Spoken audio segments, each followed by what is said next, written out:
Greetings and welcome to the Spiritual Mind Center, where all paths gather as one. It's a blessing to be together on this beautiful fourth Sunday of January, where we conclude Ernest Holmes' 4 chapters of introduction into his 1938 version of The Science of Mind. So let's just come together in gratitude. Gratitude for our openness to find greater truths that free us, greater truths that assist us to live happy, joyful, prosperous, productive lives in harmony with all relationships, especially the one within ourselves and the one we have with the universal presence within us. As we come together in this way, we bring in that universal presence to expose and express itself in the most intimate ways it can, for each of us to receive the gift for knowing who we are, what the universe is, and our significant importance of recognizing each other as one. The I am within, the I am without, is the I am, everywhere present, every time present, always available when we forget. And so in this time, we open ourselves to a greater understanding of the universe, ourselves, and the power the individual self has in creating our body, our affairs, our relationships, our everything in our lives. And as we learn to do this better, we do it better. And for these gifts, I give thanks, for I know they are done and so right here and right now. And so it is.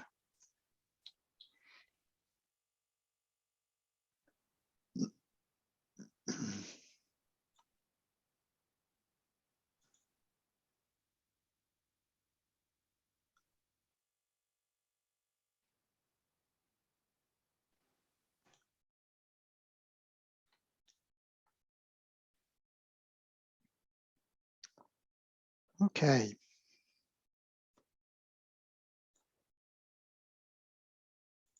So it's just good to be together on this particular Sunday. The first Sunday, Thelma presented the thing itself.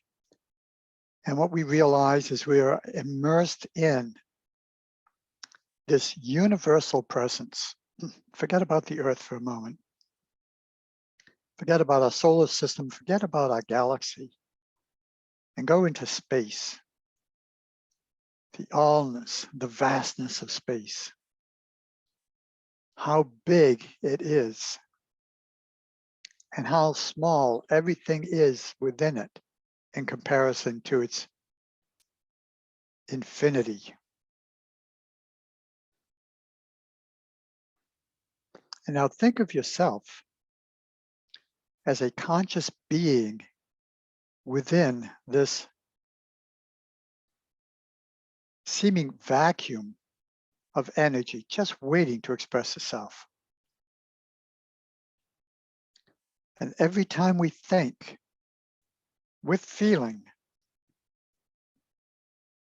we begin the law of creation for that thought to take form.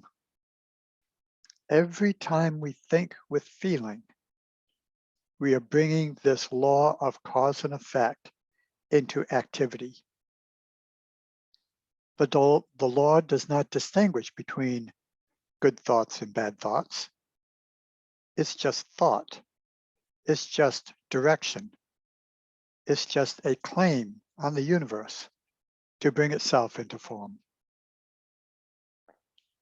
Now, not knowing this means we live lives very haphazardly, very mysteriously, very unknowingly. Because of not knowing there is a law of existence for us, being not aware of it doesn't excuse us from it. But now, through today, as we learn this, as we learn the infinity that we're within, the infinity around us, that's vast. So that's where we begin with the thing itself. And then the second week, we learned what it does. No, how it works. It works through a system of law and order. And I don't know how that goes from a universal to a galaxy or planet or anything, but I do know how it works in my life. I do know how it works intelligently as I look upon our earth, in the forests or the mountain or the rivers and the streams. I see everything is coordinating and cooperating with each other for life to exist. And for all those lives to exist, for me, for us to exist on this planet. Without all these other entities, we wouldn't be able to breathe. We wouldn't have food. We wouldn't have water. And these had to exist before humanity could come onto this plane. Otherwise, we would be here and there's nothing to support and sustain us in our lives. And then last week, we learned what it does. What does this it do? It does one thing. It creates. It brings itself from the invisible into the visible. We don't know how, but the previous week we learned there's a system of law and order to it. And as we look at nature, we see the law and order in nature. We see it in our own bodies. We see the effects of what we eat and our thinking and the effects our thinking has on our bodies. Sometimes we create disease because our thoughts aren't aligned with health. So it's just very important. So today is the how to use it. We have all this information now, and now it's time to put it into action. So I'm going to begin with taking us out into that universe. I really want us to think more outside of our body than inside of our body. I want us to think more beyond the planet Earth than to the planet Earth. I want us to go to that from which everything comes. The way Holmes says it in something, I have it. Holmes says, the study of the science of mind is a study of first cause, spirit, mind, or that invisible essence, that ultimate stuff and intelligence from which everything comes, the power back of creation, the thing itself. And as we know this thing intimately, we can have it work for us, which is what it's doing anyway. It's always working for us. It's up to us how we're claiming or demanding or seeing our lives work. So I'm going to play a song first, and that'll be a share, and I believe I'm all queued up for it. And you can read some of the words at the bottom of the screen. This is by Charlie Thweet, and the name of the song is Here Between Heaven. We come from the beyond and return there again, here for a moment in time, to give all we can, here between heaven.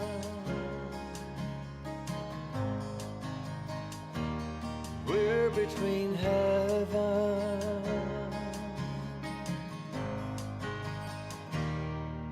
Is this all just a story we're making up? Are we thoughts in the mind of God? Is this all just a journey to remember to love, no matter what trials may come? I choose to remember to stay awake, no matter the situation.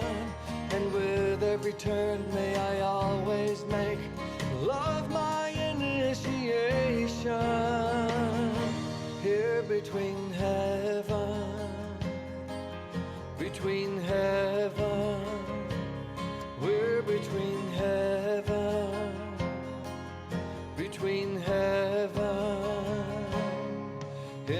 darkness life might take me, into places of pain, and it might feel insane. Into light I can go freely, where compassion is known and my heart is my home, here between heaven. We're between heaven.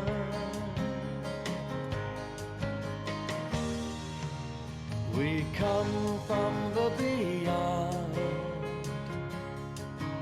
and return there again, here for a moment in time, to give all we can, here between heaven, between heaven. We're between heaven, between heaven. Is this all just a story we're making up? Are we thoughts in the mind of God? Is this all just a journey to remember to love, no matter what trials may come? I choose to remember to stay awake, no matter the situation.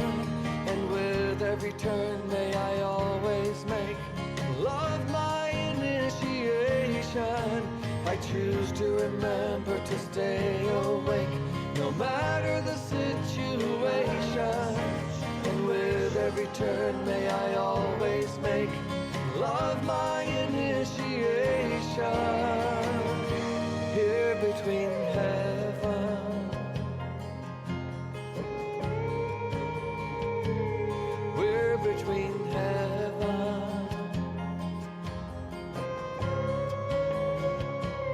here between heaven.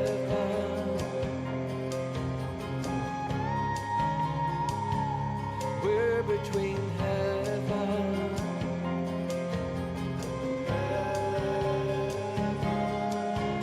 We come from the beyond and return there again, here for a moment in time, to give all we can, here between heaven.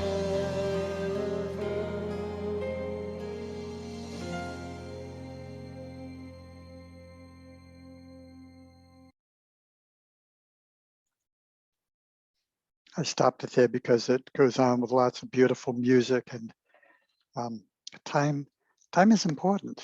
So I have lots of readings from Ernest Holmes. I figured, as I thought about paraphrasing things, those who know Thelma and I know that we're living the science of mind. We prove it constantly. Thelma's been in it since 1980. I've been in it since 1984. And in this, and teaching classes and having services and workshops and on and on and on, we have really embodied these teachings. It's called a science of mind because it's provable. We can prove, you can prove for yourself that your thoughts create. Think about anything exciting in your life and see how you had a responsibility in what you were thinking about it, your anticipation, your beliefs about it, and your doubts or fears about it, because they also create. So here's that, the void. Just thinking about, before the earth, there was void. There was a space for the earth to come into. And John says it this way, that from the void, the word is spoken. And the word becomes manifest. The word becomes form. And the beauty of being a human form is we have an awareness of the I am presence within us. And with that presence is always seeking to find itself. Always, always, always seeking. And then once it finds itself, it wants us, our physical nature, to know more about the truth of us so we can live more from our spiritual aspect of being, rather than our physical reactive state of being. So I have several readings from Ernest Holmes, and I'm going to use those. And I will reference them. You can mark them down if you want, but the first is page 52 and the second paragraph. There is no doubt about the immutability and the availability of the law. The law is infinite. It is right where we happen to be at any given time. It occupies all space and fills every form with differentiations of itself. The law also flows through us because it flows through everything. And since we exist, it must be in and through us. This is the crux of the whole matter. Infinite and immutable as the law is, ever present and available as it must be, the potential possibility of all human probability, it must flow through us in order to manifest for us.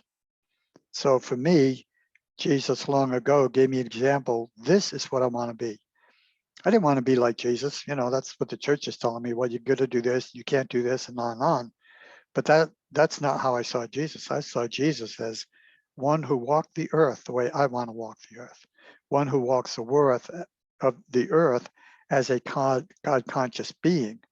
So the science of mind gives me everything I need to know how to do this.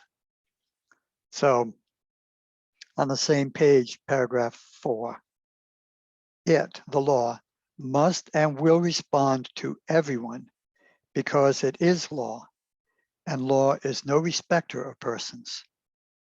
We are surrounded by an infinite force and substance from which all things come. The ultimate essence in the invisible and subjective world of all visible and objective forms and conditions.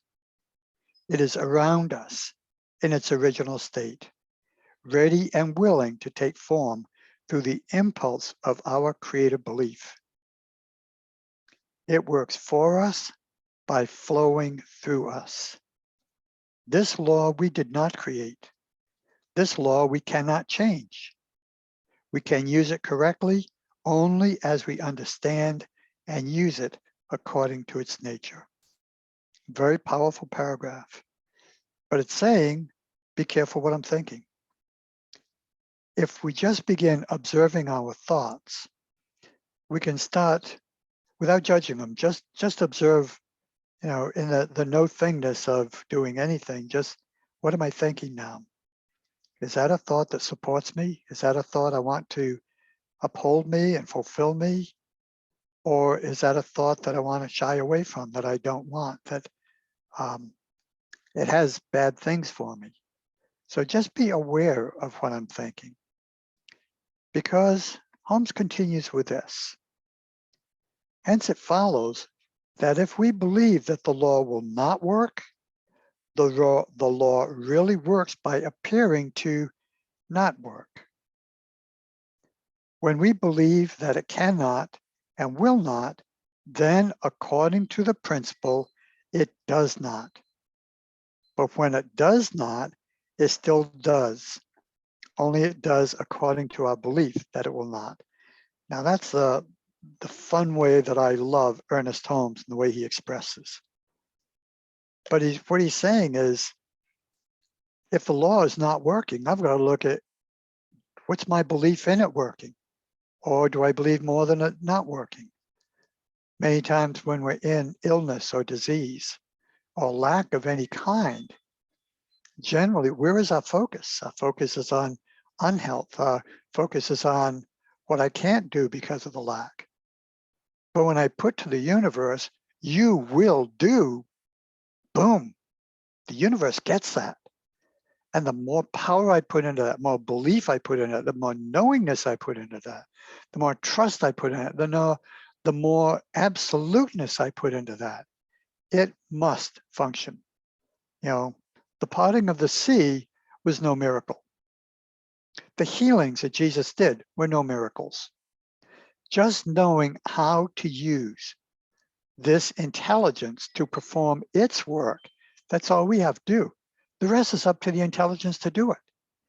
And it has everything. It has ways and means, as Thelma says, ways and means that we may never have thought of. But until I go beyond the thoughts and beliefs that I have thought to the thoughts that I have not perceived yet, am I opening my possibilities to that expansive thought? How much of God can you be? How much of this divine intelligence is flowing through you? The truth is 100%. It's my belief of it that limits it. It's my doubt, my misbelief, my giving power to something more than it that also gives it power to do for me that which I do not want. And if that's tongue twisting, I apologize, but that's kind of the way things go sometimes. I go into this whirlwind because for me, there's the universal and there's the I am of me. The more I know about me in intimate awareness of me, my thoughts, my feelings, my beliefs, my expectations, all these things, the more I know about me, the more I have to know about the universal me that is expressing me. And then the more I know about it, its capabilities beyond my own, its abilities beyond my own, its thoughts beyond my own. So as I open to that, I become more of that. And as I become more of that, I open to more of it to express and expose more of itself to me. And it's just a constant spiral moving from the me, the I am within me, outward, outward, outward, outward into the universal. And then it comes back to me, back to me, back to me, from the universal back to the individualization. We're always connected. We cannot disconnect from life. Even, quote, death does not cut us off from life. Our life continues. The body does not continue, but the consciousness of us, the mind of us, the wholeness of us continues. Okay. Holmes also says, when we are dealing with real life, with thoughts, impulses, emotions, etc., we are dealing with causation, with original cause. And we should be most careful how we deal with such powers and forces. In dealing with this subtle power of mind and spirit, we're dealing with a fluent force. It is forever taking form and forever deserting the form which it has taken. Thus, a practitioner in this science should not be confused over any given form, but should know that any form which is not of the original harmony is subject to change. The original spirit is harmony. The original spirit is reality and beauty and truth and everything that goes with ultimate reality. The universe is not divided against itself.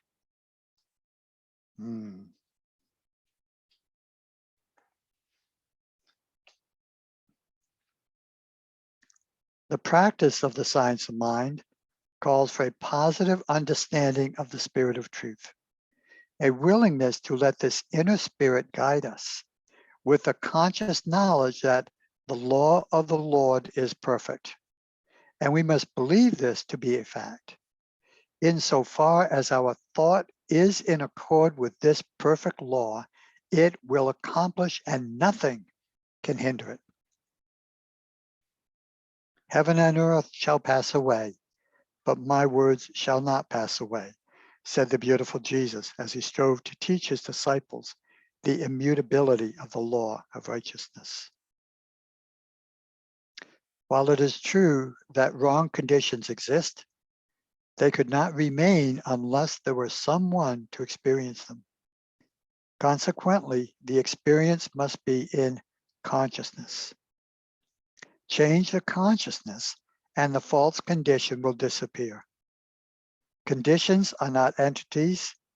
We are entities.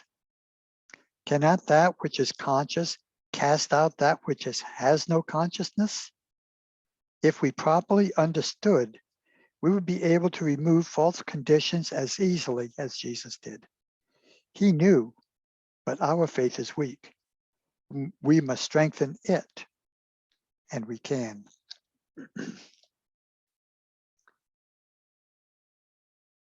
This, as I'm reading it, sounds so simple, and it really is. We have made everything so complicated and complex with our intellectual analyzing everything and comparing and judging and making right wrong and wrong right and on and on and on. But there is that within us. One of the laws of the universe that we humans are not very good at is the law of path of least resistance. Everything in nature, when we look at it, everything in nature follows the path of least resistance.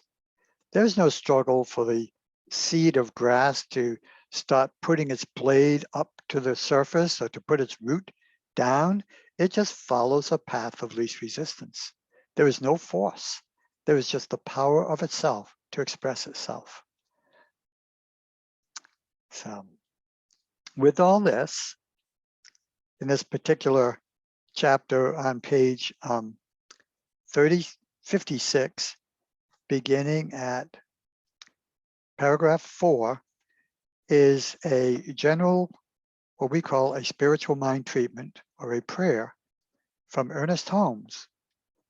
And if you would like a copy of it, I'd be glad to send it to you. Just send a notice to mastering I, the letter I, at AOL.com, and I will gladly send it to you. So just breathe this in as I read it and feel it as your own divine being speaking from within yourself. I am a center in the divine mind, a point of God-conscious life, truth, and action. My affairs are divinely guided and guarded into right action, into correct results. Everything I do, say, or think is stimulated by the truth. There is power in this word that I speak because it is of truth, and it is the truth. There is perfect and continuous right action in my life and my affairs.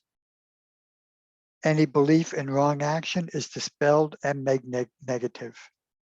Right action alone has power, and right action is power, and power is God, the living Spirit Almighty. This Spirit animates everything that I do, everything I say, everything I think.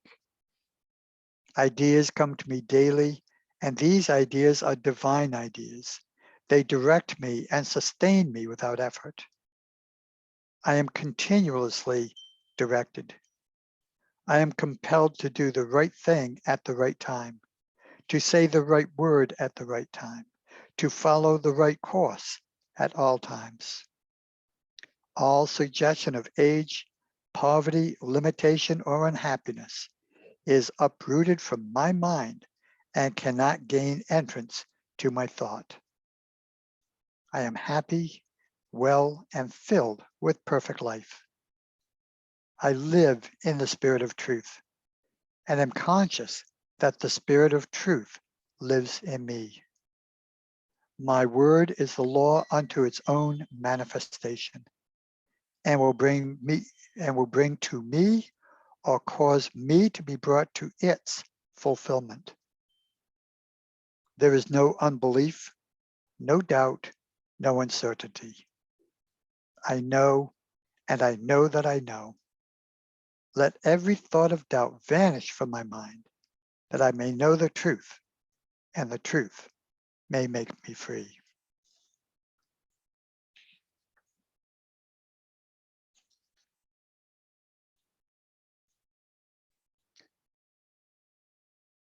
I have another song. Sorry, I just realized I didn't put space for meditation in, so we'll play this other song, and then I have a closing reading from Dr. Holmes. And before I do that, I have to bring something up first.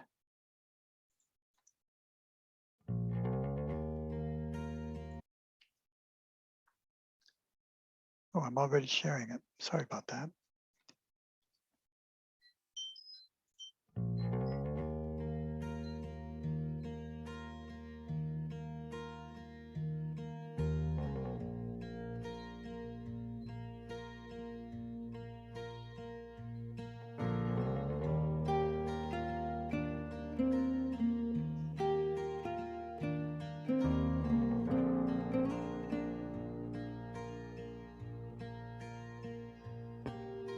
Sitting here in silence, talking to God, talking to God each day.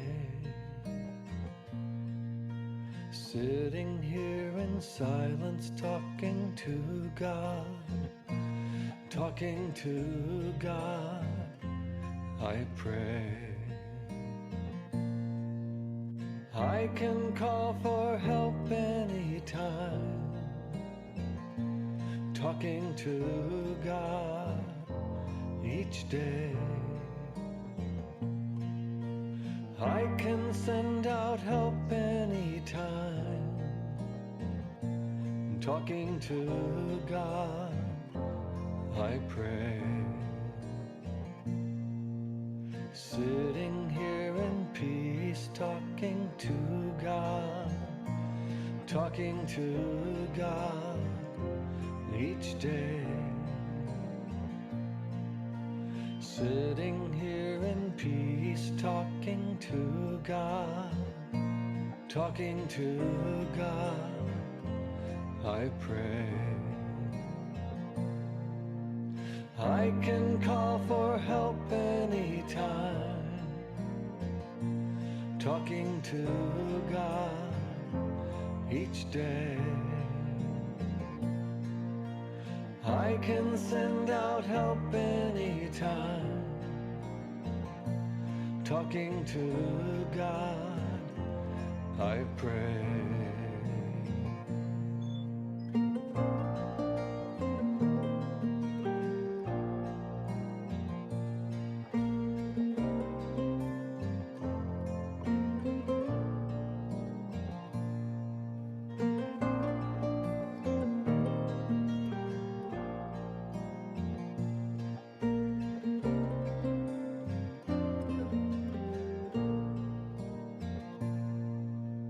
I can call for help anytime, talking to God each day. I can send out help anytime, talking to God, I pray. Sitting here in beauty, talking to God, talking to God each day. Sitting here in beauty, talking to God, talking to God, I pray. I can call for help anytime, talking to God each day. I can send out help anytime, talking to God, I pray.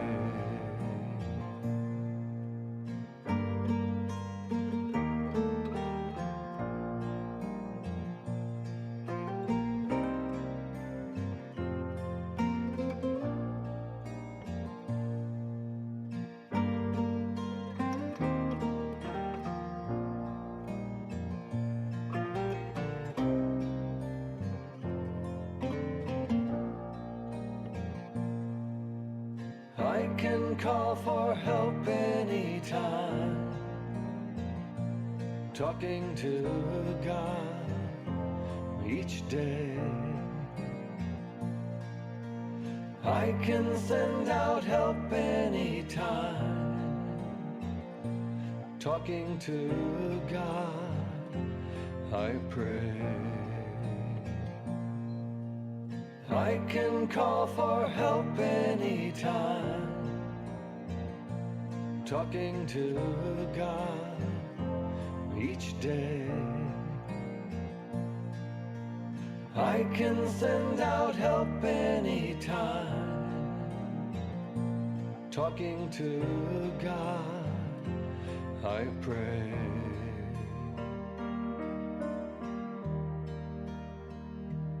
I pray.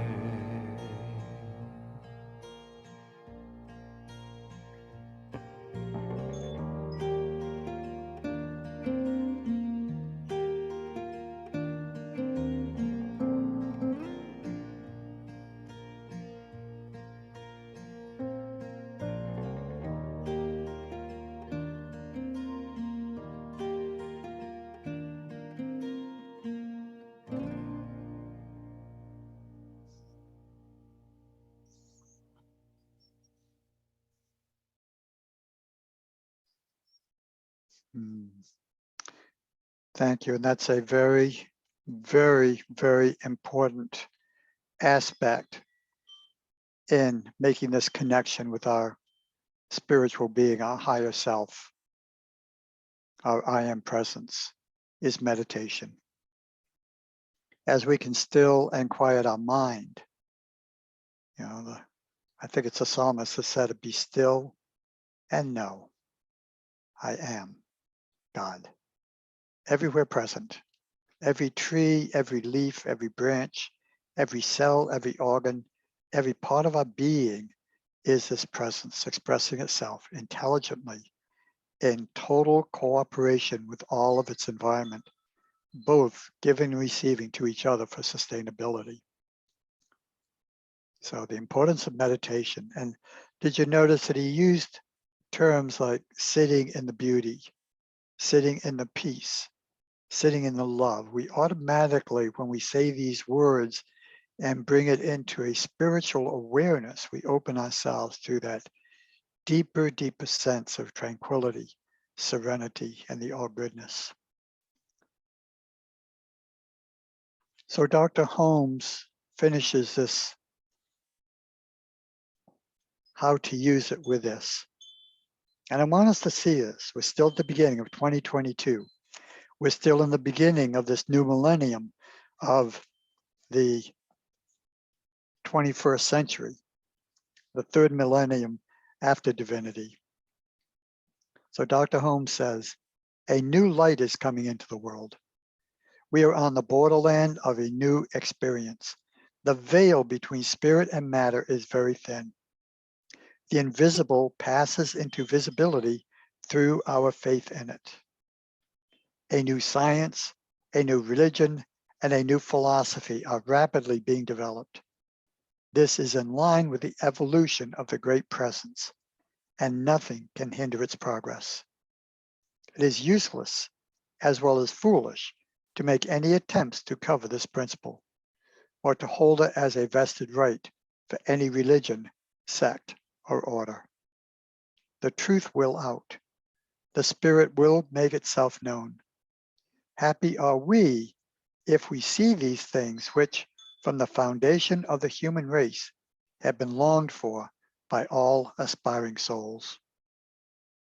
True thought deals directly with first cause, and this science is the study of first cause, spirit, or truth, that invisible essence and ultimate stuff and intelligence from which everything comes, the power back of creation, the thing itself.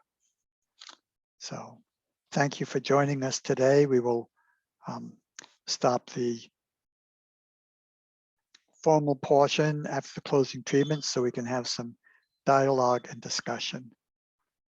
Thank you so much for joining us. Now let's just come together for our closing treatment. I'm so grateful for this source of the universe, making itself known to us intimately as we perceive and understand what it is, so we can perceive and understand who we truly are. For we are not only made in the image and likeness of the universe, of God, but we are the image and likeness of it. As it is creative, we are creative. We just have to understand the law of creation in order to use it for our highest purposes, for ourselves, our relationships, and our world. So I'm grateful for all who have listened, for all who are willing and able to pick up our desire to find the truth that makes us free and frees us from the world and frees the world from us, so that we work together individually, yet as a collective, for the common highest good for all humanity and all life form upon our planet that supports us. We are blessed as we understand the simplicity of the science of mind and spirit.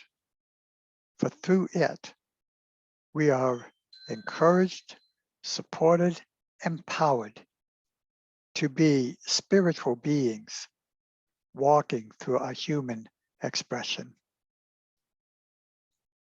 with the love of the universe flowing through us, to us, from it.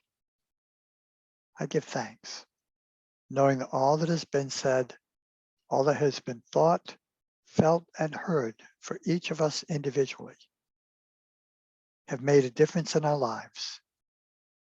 And I give thanks for it. And I let it be so, knowing it is so. And so it is.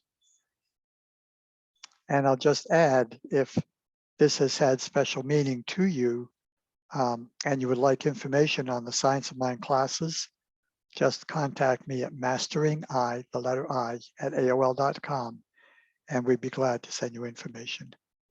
Thank you for joining us this day, this conclusion of the Introduction to the Science of Mind, 1938 version.